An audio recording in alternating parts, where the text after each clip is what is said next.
Friends இது பார்த்தீங்கன்னா Maruti Suzuki Ertiga. இந்த வண்டி வந்து பார்த்தீங்கன்னா ஒரு 2016 மாடல் இந்த வண்டி. இந்த வண்டியில் ஒரு என்ஜினோட ஒர்க்கு தான் நான் பார்க்க போகிறேன். அதுதான் இந்த வீடியோவில் போடுறேன் பாருங்கள் ஃப்ரெண்ட்ஸ். இந்த எர்டிகா 1 கிலோமீட்டர் வந்து பார்த்தீங்கன்னா 94,000 கிலோமீட்டர் ஓடி இருக்குது. ரன்னிங்கில் இந்த இன்ஜின் வந்து பார்த்தீங்கன்னா ஓவரி டைப் பாயில் ஆகிட்டு இருக்கு. அதுக்கப்புறம் வந்து இந்த இன்ஜின் லேட் ஸ்டார்டிங் வருது. அங்கேயே ஒரு ஹெட் கேஸ்கெட் வந்து பார்த்தீங்கன்னா அவங்க சேஞ்ச் பண்ணி ஹெட்டோட சர்வீஸ் பண்ணி போட்டிருக்காங்க. அதுக்கப்புறமா வந்து பார்த்தீங்கன்னா engine late starting, engine poor pickup, engine off ஆகிற 3 கம்ப்ளைண்ட் இருக்குது. இன்ஜின் சுத்தம் ஸ்டார்ட் ஆகுது பாருங்கள்.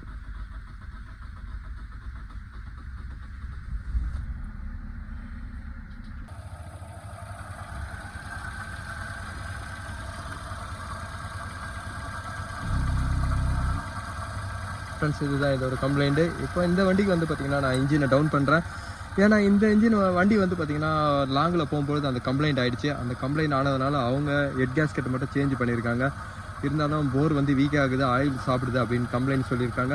இன்ஜினோட ஆயில் லைட்டாக வந்து பார்த்திங்கன்னா இதில் பிளிங்க் ஆகுது.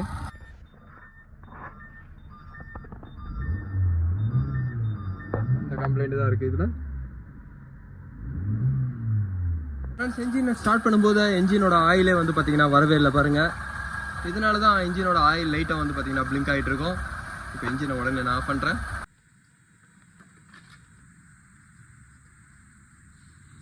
ஃப்ரெண்ட்ஸ் இப்போ இந்த வண்டியை வந்து பார்த்திங்கன்னா இப்போ தான் ஹெட்டோட ஒர்க் பண்ணியிருக்காங்க. அந்த ஹெட்டோட ஒர்க் பண்ணும்போது இதை பாருங்கள் க்ளீன் பண்ணலை.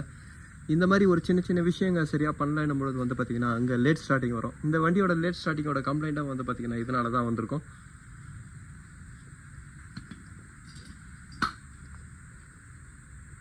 இன்ஜினோட ஆயில் ஃபில்டரை நீங்கள் ரிமூவ் பண்ணிட்டீங்கன்னாவே இன்ஜினோட ஆயில் பம்பு வர ப்ரெஷர் வந்து அங்கேயே உங்களுக்கு ஆயில் வரும். இந்த இன்ஜினில் வந்து பார்த்திங்கன்னா ஆயில் சரியாக வரவே இல்லை. அது வராத ரீசன் அதே மாதிரி ஆயில் சுவிட்சோட லைட்டும் பிளிங்க் ஆயிருந்தது. அதோட ரீசன் வந்து பார்த்திங்கன்னா இந்த ஸ்லீவ் பாருங்கள். இந்த ஸ்லீவ் அவங்க கிராஸாக போட்டு நல்லா பெண்ட் ஆகிட்டு இருக்கு. இப்போ நான் இந்த ஸ்லீவ் வெளியே எடுக்கிறேன்.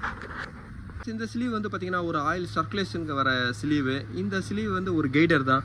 ஏன்னா இந்த பார்ட்லேருந்து இந்த பார்ட்டுக்கு ஆயில் வந்து உங்களுக்கு ஒரு சர்க்குலேஷன் டைரெக்டாக கிடைக்கணும் அப்படின்றதுனால வர ஸ்லீவ் இது.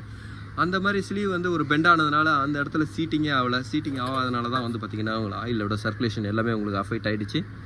இது நல்லா பெண்ட் ஆகிட்டுருக்கு.